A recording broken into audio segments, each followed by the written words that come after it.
चलिए, नमस्कार प्यारे साथियों, बहुत बहुत स्वागत है आज की इस क्लास में। क्लास नंबर 2 कह सकते हैं, पेडागोगी यानी गणित शिक्षा शास्त्र की।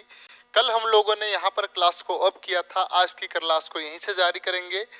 विभिन्न विद्वानों के द्वारा गणित के ऊपर अनेक अनेक मत दिए गए हैं, उन्हीं को चर्चा को जारी रखेंगे आज की क्लास में। क्योंकि आपकी जो संविदा वर्ग 3 परीक्षा है या गणित की शिक्षा शास्त्र की परीक्षा है, इसमें विभिन्न विद्वानों गणितज्ञ लोगों की परिभाषा को कई बार परीक्षाओं में पूछा गया है। इसी कड़ी को ध्यान में रखते हुए इस क्लास को भी यहीं आगे कंटिन्यू करेंगे और देखेंगे आप गणित किस प्रकार से होती है, कैसे पढ़ी जाती है, आदि बिंदु के पर विद्वानों के द्वारा दिए गए मत का हम लोग क्या करेंगे, पीएम करेंगे। पीएम यानी पोस्टमार्टम करेंगे। ठीक है, तो चलिए आइए, स्वागत है, गुड मॉर्निंग। ठीक है, चलिए, तो यहाँ तक पढ़ने के बाद अब हम लोग रसल महोदय के पास पहुंचे और रसल महोदय को बोला कि आप गणित के बारे में आप क्या कहते हैं, गणित के बारे में आपका क्या मत है। तो उन्होंने कहा था, बच्चों गणित एक ऐसा विषय है, क्या कहा रसल महोदय के द्वारा, बच्चों गणित एक ऐसा विषय है जिसमें कभी नहीं कहा जा सकता है कि किस विषय में बातचीत हो रही है और जो कुछ हो रहा है क्या हो रहा है। रसल महोदय के द्वारा यह कहा गया है कि गणित एक ऐसी विषय है, इसमें किस विषय में बात हो रही है और क्या बात हो रही है नहीं पता। जैसे बात करते हैं, एक व्यक्ति या दो व्यक्तियों ने एक काम को इतने दिनों में कर रहे, कौन सा काम कर रहे, दिया है क्या, नहीं दिया, तो इसी को रसल महोदय के द्वारा परिभाषित किया गया है कि गणित एक ऐसा विषय है जिसमें आप कभी नहीं कह सकते हैं कि किस विषय में आप बातचीत कर रहे हैं और जो कुछ कहा रहा है वह क्या है। ठीक है, इसके बाद फिर बोलते हैं कांट महोदय आ जाते हैं। हम लोग बोले ठीक है रसल महोदय जी, अब हम लोग आपकी बात को सहमत हैं, लेकिन हम लोग और गणित के बारे में और जानना चाहते हैं। तो कांट के पास पहुंचे तो कांट ने क्या कहा है, प्राकृतिक विज्ञान तब तक ही विज्ञान है जब तक कि वह गणितज्ञ है। अर्थात जो आपका विज्ञान है तब तक विज्ञान है जब तक वह गणितज्ञ है, गणितीय है, उसमें गणित का प्रयोग किया गया है। नहीं तो गणित आप कहीं पर भी नहीं समझ सकते हैं।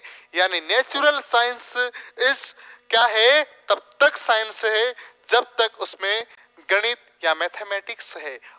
यदि मैथमेटिक्स नहीं है तो साइंस कुछ भी नहीं है। किसने कहा, यह कहा है कांट महोदय के द्वारा कहा गया है। महत्वपूर्ण है, आपकी पीडीएफ लिंक में डली हुई है, आप टेलीग्राम पे भी, एप्लीकेशन पे भी इस कोर्स को देख सकते हैं। ठीक है, आइए आगे चर्चा को फिर जारी रखते हैं। अब देखते हैं हम लोग, रसेल ने तो कह दिया, अब आते हैं थाइनाइट महोदय। बोले रसल भाई, कांट तुम ऐसे क्या बोलते हो, हम भी कुछ न कुछ तो जरूर बोलेंगे गणित के बारे में। तो कहा कि विश्लेषण मन का सर्वोत्तम बौद्धिक परीक्षण है। क्या है, गणित विश्लेषण, मन का विश्लेषण सर्वोत्तम बौद्धिक परीक्षण है। कौन है, प्रदर्शन है, यह गणित को कहा। किसके द्वारा कहा गया है, ये थार्नडाइट के द्वारा गणित के ऊपर कहा गया है। इन्होंने कहा विश्लेषण मन का सर्वोत्तम बौद्धिक प्रदर्शन है, यह थाइनाइट के द्वारा कहा गया है। इसके बाद फिर आते हैं लेबनिज। कौन आते हैं, लेबनिज। इन्होंने कहा संगीत मनुष्य के लिए अस्थिर मन का संग अंक गणित की संख्याओं से संबंधित एक आधुनिक सूक्त व्यायाम है। जैसे बात करते हैं, इसका क्या तात्पर्य हुआ, संगीत मनुष्य के लिए अस्थिर मन का संग है, ठीक इसी प्रकार अंक गणित की संख्याओं संबंधित एक आधुनिक सुप्त व्यायाम है। मतलब कहने का तात्पर्य है कि गणित ऐसी है जब आपके मन को सुप्त व्यायाम यानी व्यायाम या अभ्यास करवाता है, दिमाग को प्रैक्टिस करवाता है। ये किसने कहा, ये कहा है लेबनिज महोदय, यानी गणितज्ञ हुआ करते थे, लेबनिज के द्वारा यह कहा गया है। इसके बाद हम लोग देखें बर्नार्ड शॉ। कौन, बर्नार्ड शॉ। इन्होंने कहा तार्किक चिंतन के लिए गणित एक शक्तिशाली साधन है। मतलब अर्थात ये कह सकते हैं तार्किक, किसी पर किसी मुद्दे पर हमको चर्चा करना है, तो यदि आपका गणित कैलकुलेशन अच्छा हो तो आप उसको शक्तिशाली साधन बना सकते हैं। यदि गणित कमजोर है तो आप कुछ भी नहीं कर सकते हैं। आप गणित पढ़ाने के लिए पढ़ रहे हैं, यदि गणित से आपके बौद्धिक का विकास करना चाहते हैं तो यह क्लास आपके लिए अति महत्वपूर्ण है। क्यों महत्वपूर्ण है? क्योंकि आपको गणित के बारे में, आपके बौद्धिक विकास के बारे में समझाया जा रहा है, जो कि आपके बौद्धिक या दिमाग के लिए अति महत्वपूर्ण चीजें रहेगी। ठीक है, क्लास अच्छी लगे तो कमेंट जरूर करना कि क्लास अच्छी लगी, नहीं लगी तो वो भी आप स्वतंत्र लिखिए। आप जब तक आप कहेंगे नहीं तब तक आपको और चीजें प्रदर्शित नहीं मिल पाएगी। ठीक है, चलिए बेस्ट है तो बिल्कुल डंके की चोट पे कहना चाहिए कि सर वाकई बहुत अच्छा पढ़ा रहे। ठीक है, और अच्छा पढ़ा रहे तो लाइक और शेयर का बटन है आपके पास, एक बार क्लिक कर देना। चलिए अब आपके बीच में आते हैं वेदांग ज्योति जी। कौन आते हैं? वेदांग ज्योति जी। इन्होंने कहा गणित के बारे में, क्या कहा? जिस रूप में मयूरों के सिर पर मुकुट सुभाषित होते हैं तथा सर्पों पर मणियां, वही सर्वोच्च स्थान वेदांग के नाम से परिचित विज्ञानों का गणित है। इसका क्या तात्पर्य हुआ? इसको भी हम टुकड़ों में समझेंगे तब बहुत अच्छे समझेंगे। वेदांग ज्योति के अनुसार जिस रूप में मयूर के सिर पर मुकुट शोभा देते हैं, जो मयूर के समान मुकुट शोभा देते हैं, किसके ऊपर? मयूर के सिर पर, तथा सर्पों के सिर पर मणियां, मतलब अर्थात सांप के सिर पर मणियां शोभा देती है, वही सर्वोच्च स्थान वेदांग नाम से परिचित विज्ञानों में गणित का है। अर्थात ये कह सकते हैं कि जिस प्रकार से मयूर पर आपके मुकुट शोभा होते हैं, इसी प्रकार सर्पों के ऊपर मणियां शोभा देती है। ठीक इसी प्रकार वेदांग के नाम से आपके परिचित विज्ञानों में किसका स्थान है? गणित का है। ये किसने कहा? वेदांग ज्योति के द्वारा कहा गया। फिर पियर्स महोदय आते हैं, इन्होंने कहा गणित एक विज्ञान है। क्या कहा? गणित एक विज्ञान है जिसकी सहायता से आवश्यक निष्कर्ष निकाले जाते हैं। आवश्यक निष्कर्ष निकाले जाने का क्या तात्पर्य हुआ? कि गणित एक ऐसा विज्ञान है जिसमें हम सोच समझकर एक निष्कर्ष तक पहुंच पाते हैं। यह किसने कहा? पियर्स के द्वारा कहा गया है। क्लास अच्छी लग रही तो बटन को दबाते जाना दम के। ठीक है, आगे देखते हैं। फिर आइंस्टीन भी आते हैं, क्योंकि आइंस्टीन भी तो एक महान वैज्ञानिक हुआ करते थे, इनको कैसे भूल सकते हैं। तो इन्होंने कहा गणित क्या है? उस मानव का चिंतन का प्रतिफल है जो अनुभव से स्वतंत्र है और सत्य के अनुकूल है। आपने कहा आइंस्टीन के पास गए, आपने कहा गणित क्या है, तो आइंस्टीन महोदय ने एक लाइन में कहा, क्या कहा? उस मानव चिंतन का प्रतिफल है जो अनुभव से स्वतंत्र है तथा सत्य के अनुरूप है। मतलब अनुभव का आप स्वतंत्र होना चाहिए, आपका अनुभव एकदम स्वतंत्र होना चाहिए और उसमें सत्य के अनुकूल है। गणित क्या है? एक सत्य के अनुकूल। यहाँ पर आप 2 + 3 5 बोल सकते हैं, 2 + 3 6 नहीं बोल सकते। तो इसीलिए सत्य के अनुकूल क्या है? गणित है। किसने कहा? आइंस्टीन के द्वारा कहा गया। अब हार्वर्ड कमेटी भी आई। हार्वर्ड विश्वविद्यालय आपने नाम सुना होगा। इसकी कमेटी ने भी गणित पर अपना मत दिया। क्या दिया? गणित को अमूर्त स्वरूप के विज्ञान के रूप में परिभाषित किया जा सकता है। अर्थात क्या कह सकते हैं? गणित को आप मूर्त में नहीं, अमूर्त रूप में विज्ञान के रूप में परिभाषित किया जा सकता है। मतलब आप अदृश्य विज्ञान में प्रस्तुत कर सकते हैं और वही क्या है? आपकी गणित है। ठीक है, इसके बाद ग्रास के अनुसार, ग्रास भी कहा, ग्रास में इन्होंने कहा गणित विज्ञान की रानी है। बिल्कुल, देखो आपने इतनी देर आपने परिभाषा देखा तो कहीं ना कहीं गणित का संबंध विज्ञान से, या विज्ञान का संबंध गणित है। विज्ञान का संबंध गणित है। विज्ञान का मूल आधार कौन है? गणित है। तो आप कह सकते हैं गणित विज्ञान की रानी है। क्या है?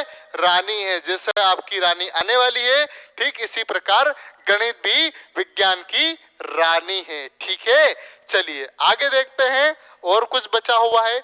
जे बिलार्ड भी, ग्रिप्स के अनुसार भी गणित एक भाषा है। इन्होंने कहा, जे बिलार्ड ने, यंग ने भी अपनी परिभाषा दिया, यदि विज्ञान की रीढ़ की हड्डी हटा दिया जाए तो उसमें संपूर्ण भौतिक सभ्यता निसंदेह नष्ट हो जाएगी। अर्थात गणित विज्ञान की रीढ़ की हड्डी है, ये कहना चाह रहे हैं। और संपूर्ण भौतिक सभ्यता निसंदेह, कोई संकोच नहीं, पूरी खत्म हो जाएगी। आपका मतलब गणित यदि विज्ञान से हटा दिया जाए तो वह खत्म हो जाएगी विज्ञान। तो गणित विज्ञान की क्या है, रानी तो है लेकिन रीढ़ की हड्डी भी है।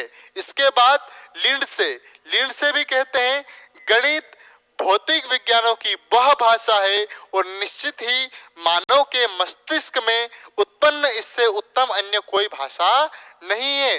गणित भौतिक विज्ञानों की वह भाषा है और निश्चित ही मानव के मस्तिष्क में उससे उत्पन्न अन्य कोई भाषा नहीं है।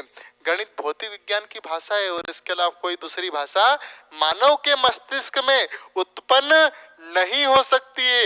यह किसने कहा, लिंडसे के द्वारा कहा गया है। आइए आगे कुछ और बचा है, जे बिलार्ड के अनुसार भी है। तो जे बिलार्ड भी तो खत्म हो गया, ये तो है ना।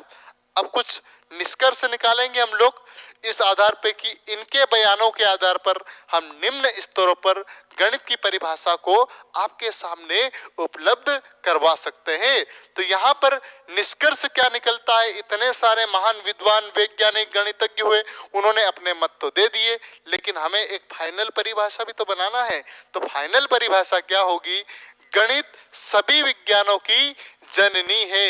अर्थात जूलॉजी, फिजिक्स, बोटनी, जितनी भी विज्ञान है उसकी जननी कौन है, मैथ्स यानी मैथमेटिक्स है। इसके बाद यह आगमनात्मक तथा प्रायोगिक विज्ञान है, ये अर्थात आप इसमें प्रवेश करेंगे और प्रैक्टिकल विज्ञान कौन है, आपकी गणित है। यह हमारी सभ्यता संस्कृति का दर्पण है। अर्थात जीरो का आविष्कार किसने किया था, हमारे देश ने किया था। इसलिए गणित सभ्यता और संस्कृति का दर्पण यानी आप कह सकते हैं चित्र या फिर कांच कह सकते हैं, ठीक है। गणित में गणनाओं की प्रधानता होती है, गिनती की प्रधानता होती है और संख्याओं की प्रधानता भी होती है। ये हमने गणित में देख लिया, ठीक है। अब देखो उपयुक्त परिभाषाओं से क्या निकलता है निष्कर्ष, ये भी देख लेते हैं। केवल 4 आधारभूत गणनाओं का इसकी सारी पाठ्य वस्तु सीमित है। केवल 4 आधारभूत गणनाओं तक ही इसकी सारी पाठ्य वस्तु सीमित है। यही एकमात्र विषय है जिसे छात्र स्वयं को सिद्धांत का प्रयोग कर समस्याओं का समाधान का अवसर मिलता है। और शुद्धता, इसका सबसे महत्वपूर्ण आधार शुद्धता के प्रति प्रतिबद्धता है। परिणाम का सत्यापन चाहे कोई भी कहीं भी गणना करे, यदि आंकड़े समान है तो परिणाम निश्चित ही समान आएंगे। अर्थात इसका कहने का तात्पर्य ये होता है कि गणित 4 आधारभूत गणना तक सीमित है और सारी पाठ्य वस्तु तक सीमित है। गणित एक वैसा विषय है, यदि छात्र ने व्यवस्थित रूप से इसका प्रयोग कर लिया तो समान आंसर आएगा, डेफिनेटली उसका सही आंसर आएगा। इस इतनी परिभाषा में यह कहा जा रहा है, ठीक है।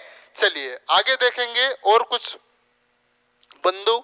अब गणित का पेडोलॉजी की क्लास 2 को यहीं समाप्त करेंगे। हम लोग 1 नवंबर से ऑल ऑनलाइन तथा ऑफलाइन कोर्स को लॉन्च कर रहे हैं, जो सारी कॉम्पिटिटिव एग्जाम के लिए अवेलेबल रहेगा। MPPSC prelims, MPSI, MP police, jail, forest तथा एमपी पुलिस के कांस्टेबल का भी इस बैच को लॉन्च किया जा रहा है। इसी प्रकार पटवारी का भी बैच लॉन्च किया जा रहा है और संविदा वर्ग 3, 1, 2 और 3 आदि बैचों को ऑनलाइन प्लस ऑफलाइन लॉन्च किया जा रहा है। तो आप लोग तत्काल शिखर एकेडमी का एप्लीकेशन प्ले स्टोर से डाउनलोड कीजिए। मुझे उम्मीद है, आशा है आपको समझ में आया होगा। हाँ, और एक और, अभी यदि आपने आज 12 बजे तक कोर्स को परचेस नहीं किया है तो कीजिए, धमाकेदार ऑफर है इस दीपावली के जाते जाते, क्योंकि ऑफर साथियों कुछ लोग दीपावली तक लाते, लेकिन हमारा उद्देश्य ये कि जो बच्चा है जो छूट गया, यदि क्या होता है कि कुछ बच्चों के पास फीस नहीं होती है और भर नहीं पाते। इसी को ध्यान में रखते हुए कोर्स को आज का समय दिया जा रहा है, एडिट नहीं किया है, आप आज चाहे तो जुड़ सकते हैं। इसी के साथ अपनी वाणी को विराम दे रहा हूं। जय हिंद, जय भारत। हंसते रहे, मुस्कुराते रहे, अपना और अपनों का ध्यान रखें। आप सबकी जय हो। शुभ रात्रि। जय हिंद।